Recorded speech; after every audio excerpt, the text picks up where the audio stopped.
Good morning. I am Kevin Price. Delighted to be with you, talking to you about you and your business, which we like to do every day on this program. And got a lot to talk about and looking forward to an information-rich show. Do want to remind you, January 3rd, every Sunday at 11:30 a.m. on the Biz TV network, coast to coast. You can catch the TV version of the Price of Business program, and looking forward to bringing that to you every single week. Also, enjoy my time with my very good friend Chris Kidd. His website is chriskidd.com, and he is a regular contributor on The Price of Business. Usually we're talking to a lot of cool people in sports, and entertainment. We do a lot of these kind of interviews, but today we're doing something a little different that I'm excited about because what Chris is, professionally, is a financial coach. He helps people take their careers, their business lives, their finances to the next level. And I'm always delighted to be able to spend time with him to talk about that as well. Chris, tell us a little bit more about your practice, and then let's talk about really some good end-of-year things people should do to keep their finances in check. Well, like you said, I'm a financial coach, so I help people with all kinds of financial issues, whether that's managing their personal finances better, working on getting out of debt, or learning to be better investors.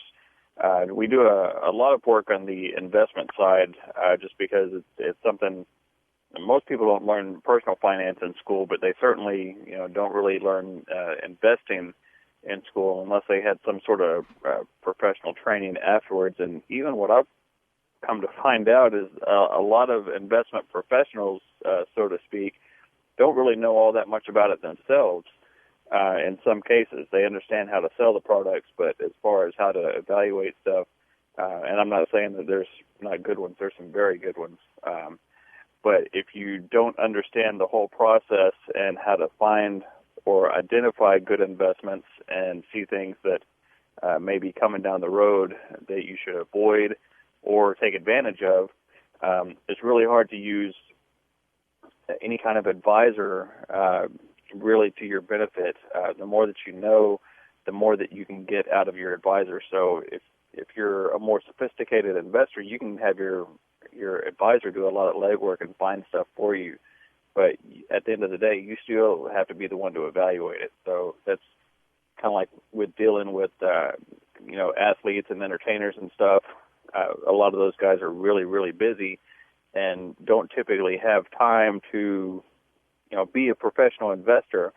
But they can still learn enough to where that they can check up on it and they can understand what's going on with their money, because you have to be responsible at the end of the day for your own money and your own financial situation. Talk a little bit about the end of year. So another year behind us. Shocking. It seems like yesterday we were in January, and now instead tomorrow we're going to be January in another year, it seems like. But talk a little bit about end of year, I guess you could say inventories people should be doing, things that they should be thinking about as they wrap up the year. Well, a lot of times we just spend money unconsciously anyway, but if you fall into that category, then I would definitely say the end of the year thing would be to find a way to be able to get on track for the next year, whether it's working with somebody who can keep you on track, whether that's working, finding a system that works for you. There's a lot of good books out there, but I would say certainly be more conscious of your spending and where your money goes. If you're already kind of in that area, certainly, you want, probably talk to your CPA depending on, your situation that you're in. But a lot of times it's a good time to talk to tax advisors and different financial advisors and planners for the year ahead. You want to really be working on your goals for the next year. A lot of times I tell people that, December is a great time to start planning for the full next year that's coming ahead. Maybe look into some things that maybe you did that you want to correct for this year, and charitable donations. You always want to make sure that you can get the most out of that. And I know there's a lot of charitable donations made at the end of the year. So Yes, Another definitely. big one. This is the perfect time to do that. Do you also look at this as a time for goal setting for the next year? Oh yeah, absolutely. In fact, it's really not even too early to start, even in November. But a lot of times, I always say that I want to be prepared before the opportunity comes or before the time comes to need something. Whether that's purchasing a vehicle, I want to be ready to buy it before I need it, or anything else. You get better deals that way anyway. But setting goals for the next year, you think about where you want to be. If you wait till January 1, which is what most people do, that's still a decent time to do it. But a lot of times, if you already get into the new year and time starts going by, then it eventually just doesn't happen usually. So I always say, take a little bit of quiet time before the new year gets started and everything, and sit down and think about where you really want to be financially and within your career and otherwise. So I think that it's a great goal planning time.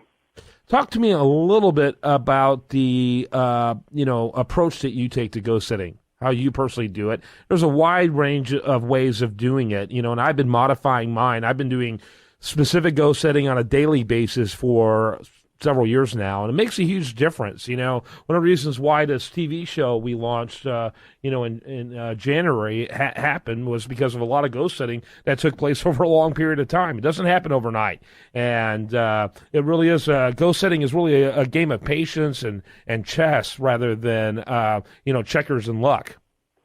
Yeah, and like you said, you've gotten to where you're doing it on a daily basis because really, the more often that we can bring ourselves back to it, the better the better shot we'll have to hit our goal or even surpass it.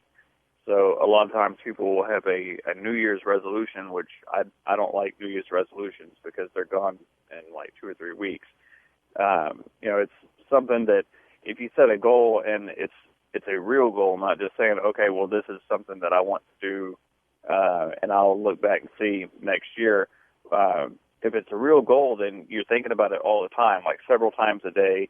And the real question is, what's the next step, and what is the most important thing that I can do right now to get me closer to that? And how do I organize and structure my day to make that happen? If it's a financial goal, well, what sort of things do I need to be doing? What bad habits do I need to cut out of my budget so that I can have better habits? How much do I need to save every month? Where do I need to put this money, or what am I saving for? And which is really a big deal, is having that clear picture of what you're going to, rather than kind of what you're running from. So definitely having something in front of you that why you're doing something is going to help a lot. And then certainly the daily checks on that, and having things that will keep you in place. I always tell people to have, especially when I start working with them, have a notepad or something, some way of keeping track of everything that you're spending for at least 30 days. And that way, that will help them become more conscious of what they're doing, which will help them stay on track with their goals and stuff. Mm-hmm. Mm-hmm. Talk a little. In my opinion, unless it's dated, it's not even a go; it's a fantasy. Exactly. Yeah. A goal is something that you want to achieve with a date written down on it. I remember, like when I was 19 or 20 years old, I said I want to be a millionaire by the time that I'm 25, and that was my date and my line in the sand. And I did a lot of things that a lot of people said, well, how did you live like that or do that? How were you able to talk about delayed gratification? How were you able to delay your gratification and do stuff like this, like not rent a movie when you could have bought a movie store? How were you able to have that kind of discipline? And the deal was because my goal was, I wasn't at my goal yet, and I could see that was something that I could actually accomplish within that time frame, so I wasn't going to do anything to screw that up.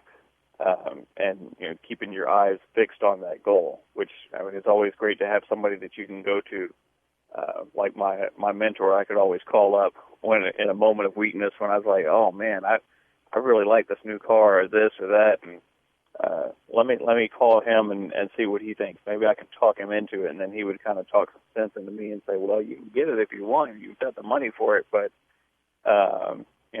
what's your goal? What is it that you're really shooting for, and how's this going to affect your life 2, 3, 4, 5 years down the road?